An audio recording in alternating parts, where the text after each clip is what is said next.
తెలంగాణలో రోజురోజుకి ముదురుతున్న ఎండల తీవ్రత, వడగాల్పులపై ముఖ్యమంత్రి రేవంత్ రెడ్డి తీవ్ర ప్రభుత్వ యంత్రాంగాన్ని, ప్రజలను అప్రమత్తం చేశారు. ముఖ్యంగా ఉత్తర తెలంగాణ జిల్లాలో గరిష్ట ఉష్ణోగ్రతలు నమోదవుతున్నాయన్న వాతావరణ శాఖ హెచ్చరికల నేపథ్యంలో సీఎం స్పందించారు. జిల్లాలో మారుతున్న పరిస్థితులను ఎప్పటికప్పుడు పర్యవేక్షిస్తూ జిల్లా కలెక్టర్లకు తగిన దిశానిర్దేశం చేయాలని రాష్ట్ర ప్రభుత్వ ప్రధాన కార్యదర్శికి ఆయన కీలక ఆదేశాలు జారీ చేశారు.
గులాబీ నేతలు తన పదవి పోవాలని కోరుకుంటున్నారని మండిపడ్డారు. కేసీఆర్ కుట్రలో భాగంగానే తప్పుడు ప్రచారాలు చేస్తున్నారని, ఒక్క లోక్సభ ఎంపీ కూడా లేని బీఆర్ఎస్ పార్టీ దయా దాక్షిణ్యాలపై మోదీ ప్రభుత్వం నడవడం లేదని కామెంట్ చేశారు.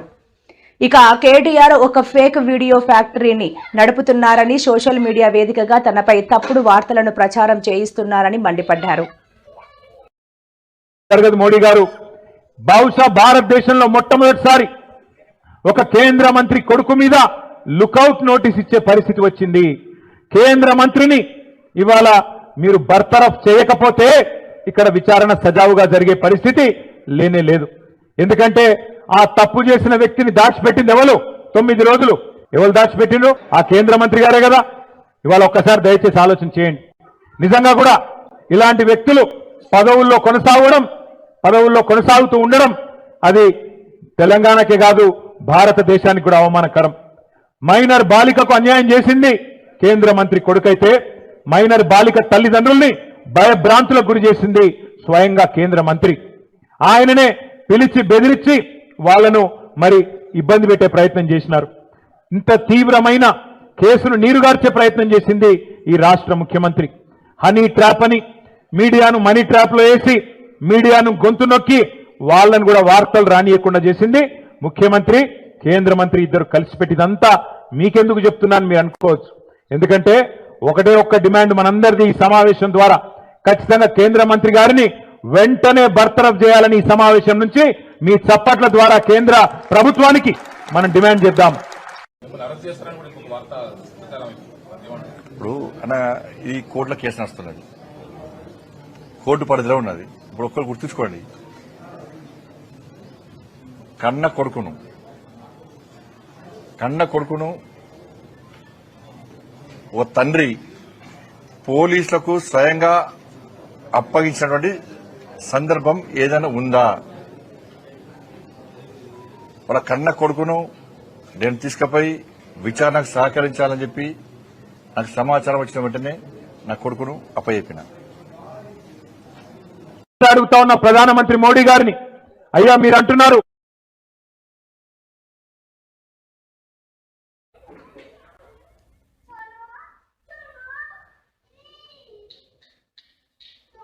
తెలంగాణ రక్షణ సేన రంగారెడ్డి జిల్లా అధ్యక్షుడు పాండు రంగారెడ్డి, టీఆర్ఎస్ జిల్లా బీసీ విభాగం అధ్యక్షుడు శివకుమార్ ఆధ్వర్యంలో మైనాబాద్ మండలానికి చెందిన వివిధ పార్టీల నాయకులు టీఆర్ఎస్ లో చేరారు. టీఆర్ఎస్ రాష్ట్ర అధ్యక్షురాలు కల్వకుంట్ల కవిత వారికి పార్టీ కండువాలు కప్పి ఆహ్వానించారు.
నాయకులు మాట్లాడుతూ టీఆర్ఎస్ బలోపేతానికి కృషి చేస్తామని తెలిపారు.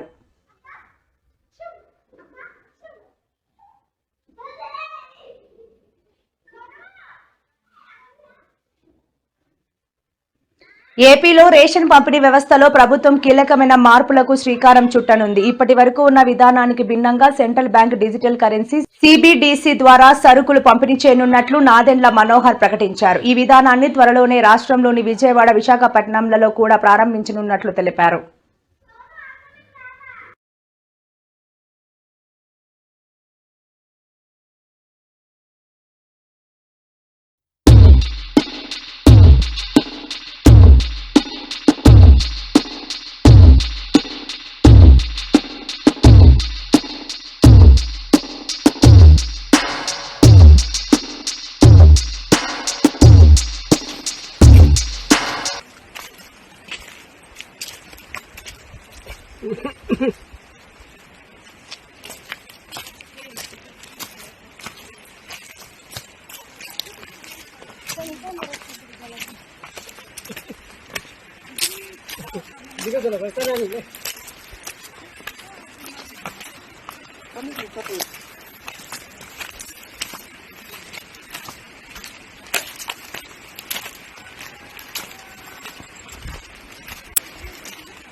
పవన్ కళ్యాణ్ గారు జనసేన పార్టీ అధ్యక్షుడు.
రాష్ట్రంలోనే పెట్రోల్ ధరలు అధికమని, తాము అధికారంలోకి రాగానే వాటిని తగ్గిస్తామని నాడు ప్రకటించిన చంద్రబాబు, ఆయన కుమారుడు నారా లోకేష్ వెంటనే ఆ పని చేయాలని కేకే రాజు డిమాండ్ చేశారు.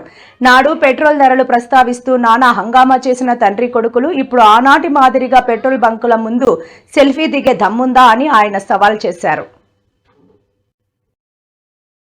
సినిమా ఆర్టిస్ట్ లాగా ఎన్టీ రామారావు గారు నటుడై రాజకీయాల్లోకి వస్తే ఈయన రాజకీయాల నుంచి ఈరోజు నటుడిగా మారే పరిస్థితులు చూస్తున్నాం.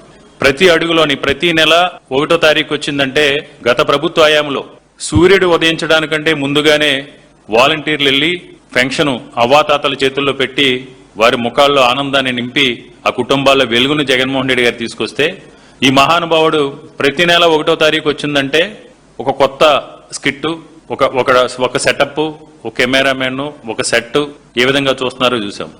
ఒక నెల ఒక కిల్లి బడ్డీకి వెళ్తాడు. ఆ కిల్లి బడ్డీకి ఈయనకి వెళ్లే సమయంలో ఆ రోడ్డు మొత్తం ఖాళీ చేసి జనాలు ఎవరో లేకుండా చేస్తారు. ఇంకొక రోజు చెప్పుల షాప్కి వెళ్తారు. ఇంకొక రోజు పాల కూరగాయల వ్యాపారి దగ్గరికి వెళ్తారు. ఇంకొక రోజు మనం ఒక రోజు చూసాం ఎక్కడో ఆయన వీధంతా సీఎం ముఖ్యమంత్రి ఇలా ముందు వీధిలో నుంచి నడిచి వెళ్తా ఉంటే ఒక చెత్త బండి ఎదురవుతా ఉంటుంది. అంటే ఇవన్నీ కూడా ఆయనకున్న సినీ పరిచయాలతో చేతగాక, ఈ రాష్ట్రాన్ని పరిపాలించడం చేతగాక, ఎన్నికలకు ముందు ఇచ్చిన సూపర్ 6, సూపర్ 7 హామీలు ఇవేటిని కూడా అమలు చేయలేక, ఎన్నికల ముందు ఏ విధంగా అయితే అబద్దాలతో, అసత్యాలతో ప్రజల్లో ఉన్న ఆశావాదాన్ని అవకాశంగా తీసుకుని ప్రజల్ని మభ్యపెట్టి మోసగించి అధికారంలోకి వచ్చిన తర్వాత కూడా అదే అబద్దాలు, అదే అసత్యాలతో, అదే మోసపూరిత ప్రకటనలతో, పబ్లిసిటీ పిచ్చితో, పబ్లిసిటీ పీక్స్, పెర్ఫార్మెన్స్ వీక్ లా ఈరోజు చంద్రబాబు నాయుడు యొక్క పరిపాలన సాగుతూ ఉంది.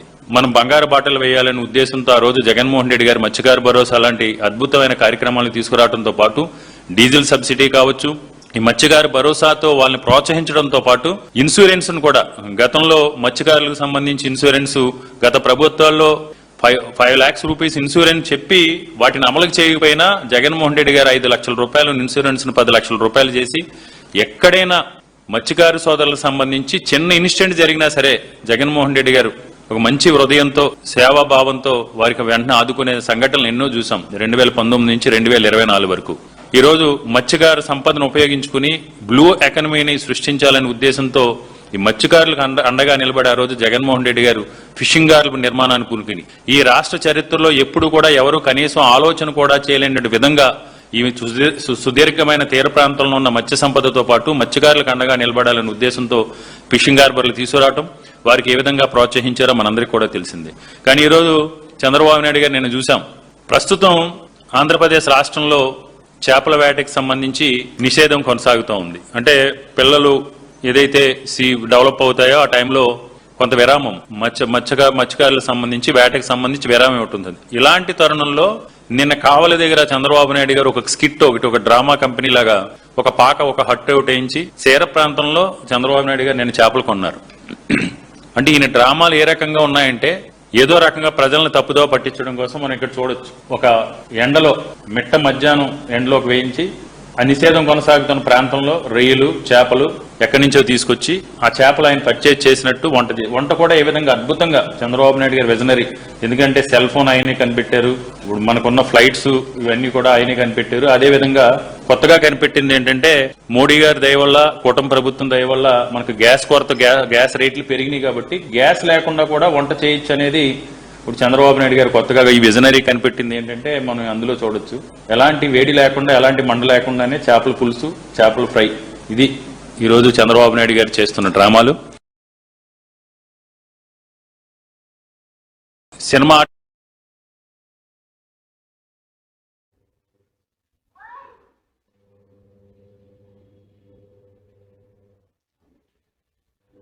బైరెడ్డిని తిట్టనోళ్లకు 10,000 రూపాయలు, సెల్ఫీ వీడియో చేసిన వాళ్లకు 20,000 రూపాయలు, ప్రెస్ మీట్ పెట్టినోళ్లకు కార్పొరేట్ సీటు, ఇంటి మీద దాడి చేస్తే స్టోర్ బియ్యం ఇవ్వడం వంటివి చేస్తున్నారని తీవ్ర ఆరోపణలు చేశారు. తనపై అనుచిత వ్యాఖ్యలు, తీవ్ర ఆరోపణలు చేసి పరువుకు భంగం కలిగించడమే కాకుండా ప్రజలను భయపెట్టారని మంత్రి భరత్ పేర్కొన్నారు. మంత్రి ఫిర్యాదు మేరకు బైరెడ్డి సిద్ధార్థరెడ్డిపై కేసు నమోదు చేసిన పోలీసులు దర్యాప్తు చేపట్టారు. ఇప్పుడు కర్నూలులో ఈరోజు ఒక జోకనే నిందలేసి పోతే ఊరుకుంటాం అనుకుంటున్నాడేమో. ఎందుకంటే ఇక్కడ ఉండే ప్రెస్ వాళ్ళు మీరు అందరికి తెలుసు మా ఫాదర్ ఎట్లాంటిది, మా కుటుంబం ఎట్లాంటిదని. 99 నుంచి రాజకీయాల్లో ఉన్నాం. ఏ రోజు కూడా అపోజిషన్ పార్టీ వాళ్ళు ఈవెన్ ఎలక్షన్స్ ముందు కూడా ఎప్పుడూ కూడా కమెంట్ చేయలేదు ఇట్లా మీరు డబ్బులు తిన్నారు, ఒక కంపెనీ నుంచి తిన్నారు, లేకపోతే డబ్బులు కొట్టేసినారు అని ఒక్కలన్నా ఇంతవరకు అపోజిషన్లో ఉండే వాళ్ళు కూడా ఎలక్షన్ల ముందు కూడా ఎవరు చెప్పిన వాళ్ళు లేరని. ఎందుకంటే అది జోక్ తరం ఉంటుంది ఆయన. సో ఈరోజు ఈయన ప్రూవ్ అయిపోయాడు అనమాట జోకర్ అని. ఎందుకంటే నోటికి వచ్చింది మాట్లాడినాడు. ఇప్పుడు what is going to happen, I'll be taking it to the courts.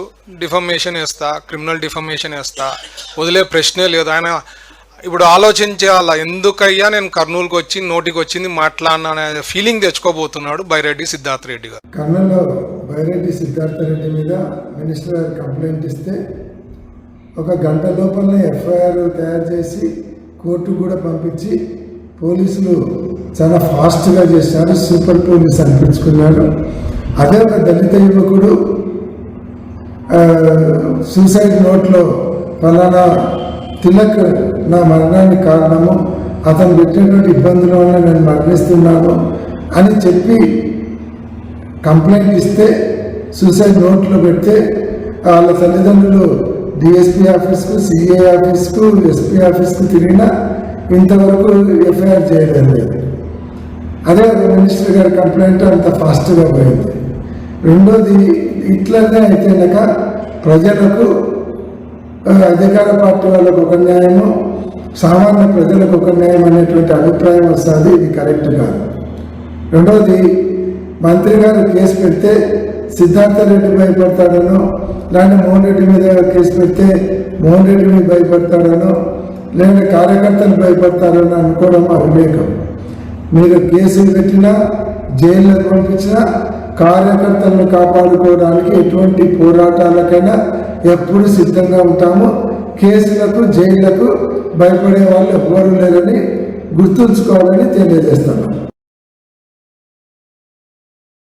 వీళ్ళకి సపోర్టుగా మళ్ళీ టీజీ భరత్ గారికి సపోర్టుగా మా ఎంపీ గారు ఎవరు బైరెడ్డి శబరి గారు ప్రస్తుతానికి మార్కెట్లో డీజిల్, పెట్రోల్ దొరకడంలే.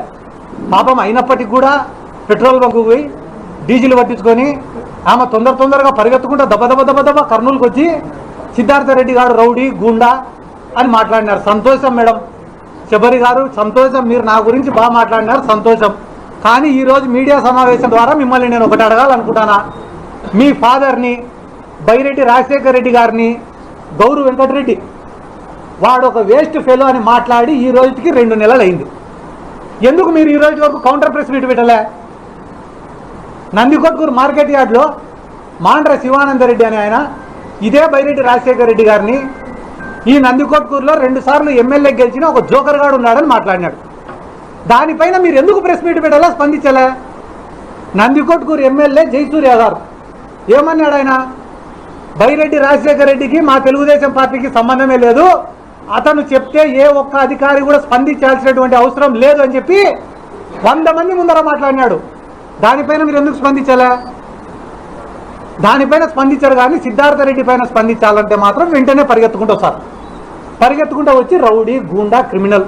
సిద్ధార్థ రెడ్డి గారు రౌడీనా కాదా అని చెప్పడానికి మిమ్మల్ని ఎంపించేసినారా? 5 పైసలైనా నిజాయితీ ఉండాలి కదా. పిల్లల్ని గారవంగా చూసుకునే తల్లిదండ్రులు ఉంటారు, అల్లారు ముద్దుగా చూసుకునే తల్లిదండ్రులు ఉంటారు. కానీ కొండ మీద కోతినైనా తీసుకొని వచ్చి ఇచ్చే తల్లిదండ్రులు చాలా తక్కువగా ఉంటారు. బైరెడ్డి శబరి గారికి ఫ్యాక్షనిస్ట్ అంటాడు, ఒకడేమో రౌడీ అంటాడు, ఒకడేమో స్టాండప్ కమిడియన్ అంటాడు. ఏంది ఇన్ని పాత్రలు పోషిస్తానన్నా నేను? ఒకడు శాప్ చైర్మన్ అంటాడు, ఒకడు యువజన విభాగం అధ్యక్షుడు అంటాడు.